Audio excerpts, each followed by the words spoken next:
Hey, what's up, everybody? We're back here with Stage Dive KC. I'm your host tonight, Brandon, and we are at the skate bar in Westport, downtown Kansas City, Missouri, where we have just had a brutal assault on our ears by the legendary D.R.I.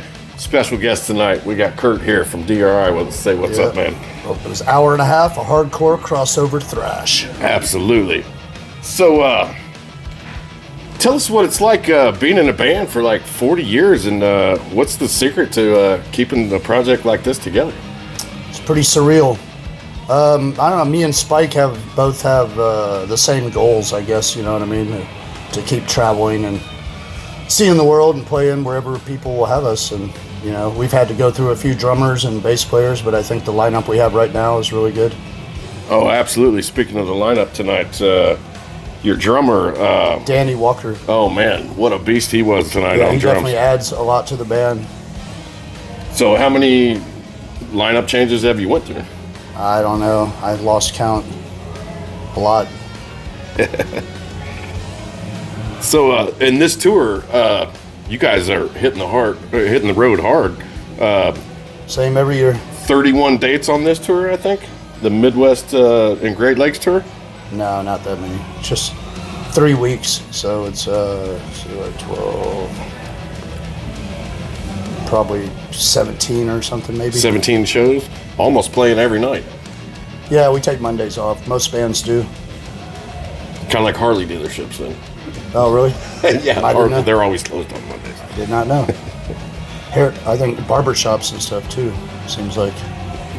Yeah, I believe and a so. lot of good restaurants too. It sucks because I finally have the day off on Mondays, and then you know you settle into the hotel like, where am I going to go and have a real meal instead of a gas station?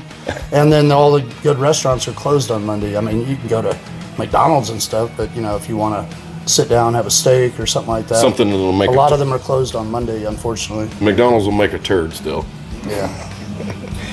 So. Not a good one. Tell us about some of the challenges of being a DIY band in these days and age in 2026.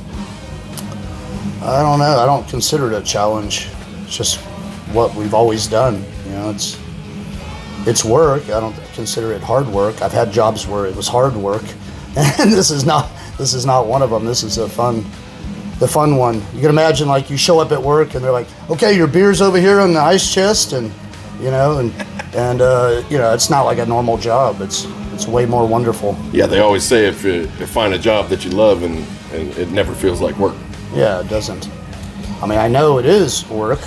I see people that can't do it. Like for instance, whenever we get somebody new in the band, or if they haven't traveled the world like we have, they get sick on every tour because they're not like us. You know, they're like being in the clubs, CBGBs, and all that kind of stuff. You know, it builds up your immune system. Yeah, resistance against all that shit. But I see that even healthy guys, they get sick every tour until they finally, you know, get over it or whatever after a year or something like that. But like Danny's already been in a million bands. He's good. So.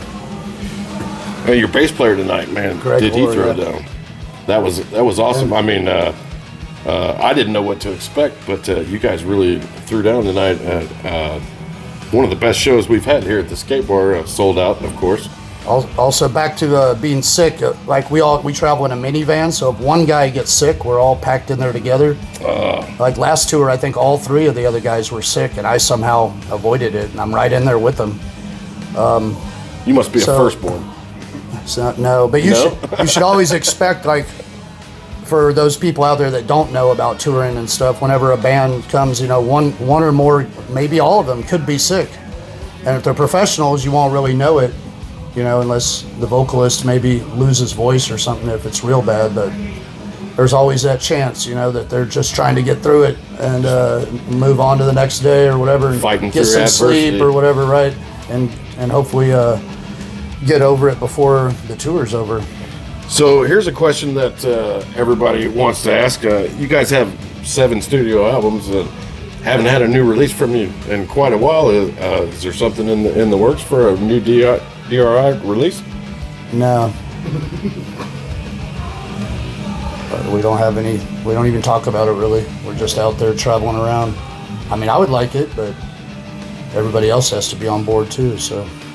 Do you continue to create though and write new stuff? And well, I did that other band, Pasadena Napalm Division, and we came out with a record with that. So yeah, so I know I'm capable, more than capable. I feel like I should be in the recording studio every day. You know, might as well.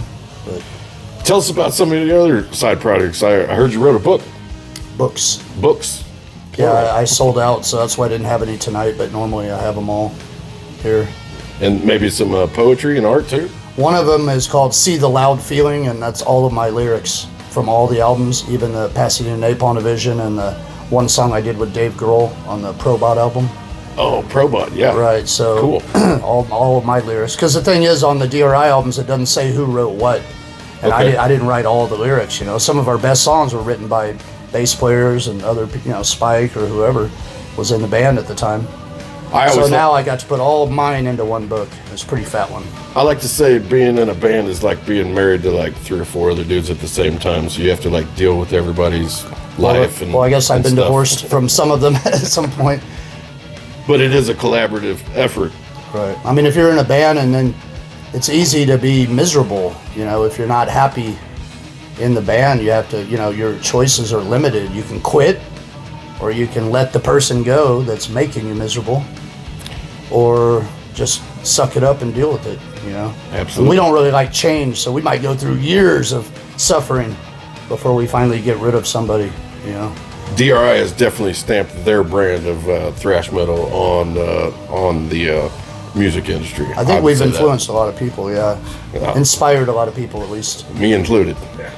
I remember back, started listening to you guys when I was about 13 years old. A guy from high school handed me a D.R.I. cassette. Said, here, check these guys out. And I was a fan ever since then. When we first started out, there was mixtapes, you know. So that's how I discovered a lot of bands, because they weren't playing it on the radio, you know. So back in the early 80s, I mean, unless it's like late at night, you know, some listener-sponsored type thing or whatever. But people would kind of trade tapes, and there'd just be, you know, one song of each band. It might be Dead Kennedys, Circle Jerks, you know, TSOL, Bad Brains, or whatever. And then it's like, oh, I really like that one. Look on the tape, you know, it's all handwritten and everything, and it's like, fuck yeah. And then you can go buy the album, you know. But that was a good way back then to before the internet, where you could just look everything up. You know, that was the way I discovered a lot of music that I liked. Yeah, absolutely. It was mixtapes. And a lot of people discovered D.R.I. like that. A tape was handed to me, and that's how I discovered you guys. So tell us about this tour. It's going to take you over to Europe and in the UK? Yes. It's 5 weeks, which is long. Used to be we do 3 weeks, you know, in the last years. And then we started doing 4 weeks because it's so expensive to get there and back. We couldn't really make very much money, you know, and make our, you know, meet our expenses and all that with only 3 weeks. So 4 weeks was better. And now somehow it's gotten to 5 weeks. Might as well just move over there. So tell us why specifically you would want to start in the Netherlands in your Europe tour. I wouldn't know about that. That's a question for a different I do have my friend prints our shirts there, and he lives in Amsterdam. So well, there you go. That's a good reason. But we always start there and end there. So, if you had a chance to go back to your 1982 version of yourself practicing in your parents' house, what advice would you give yourself back then? I don't know. I'd say it might have something to do with our logo, because we didn't realize how popular our logo would be. And the first album, we put it on the back, you know, and then even dealing with it, didn't have it on the front. It was just on the back. And then somebody put it on a shirt, you know, and I guess, I don't know, I would have said, go with the logo, put it on the front. Go with your gut feeling, yeah. I didn't even know. We didn't have the feeling. That is definitely an iconic logo, I guess. We weren't that smart about it, I guess. I don't know. We weren't even making, back then, and Spike reminded me about it, I'd forgotten it. Back then, everybody had white shirts, you know.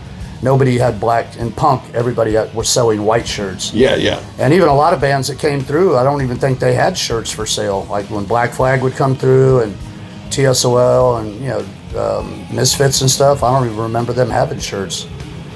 And you know, we now are like a fucking t-shirt band. I mean, that's a lot of bands are. That's what you have to do to survive. Absolutely. So it's all about the logo and different designs and, you know, all that stuff. So yeah, I probably would tell myself to go with the logo on the front and make shirts, black ones too. White shirts were a little cheaper. Oh, okay. When you bought them. Okay. Easier to print on. Well, so we were all like one color always, you know, the cheapest possible, like black on white, and that was it in the beginning. well, this has been Stage Dive KC. We're here at the skate bar in Westport with our new friend Kurt from D.R.I. And thanks for coming tonight. Thank you. Nice to meet you. Sold out show. Yep.